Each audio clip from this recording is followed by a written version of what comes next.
Председателот на Советот на јавни обвинители Петар Аневски вели дека кај нив се уште не пристигнало барањето од владата за разрешување на државниот обвинител Марко Зврлевски. Аневски рече дека лично тој нема забелешки на работата на Зврлевски, но Советот е колективно тело кое одлуките ги носи заеднички. Обвинителот Зврлевски, кој дојде од предниот влез на состанокот, потоа ги избегна камерите излегувајќи од друг влез.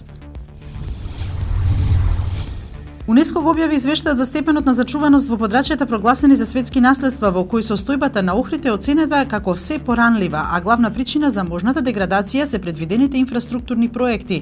Македонија има 2 години да го спаси своето единствено светско природно и културно наследство. Под посебни мерки на внимателност, британците утре излегуваат на гласачките места на предвремените парламентарни избори само 5 дена по терористичкиот напад во Лондон. Според анкетите, разликата меѓу конзервативците на Тереза Меј и лабористите на Джереми Корбин изминативе недели се намалува и се движи од 12 до само 1% пред лабористите.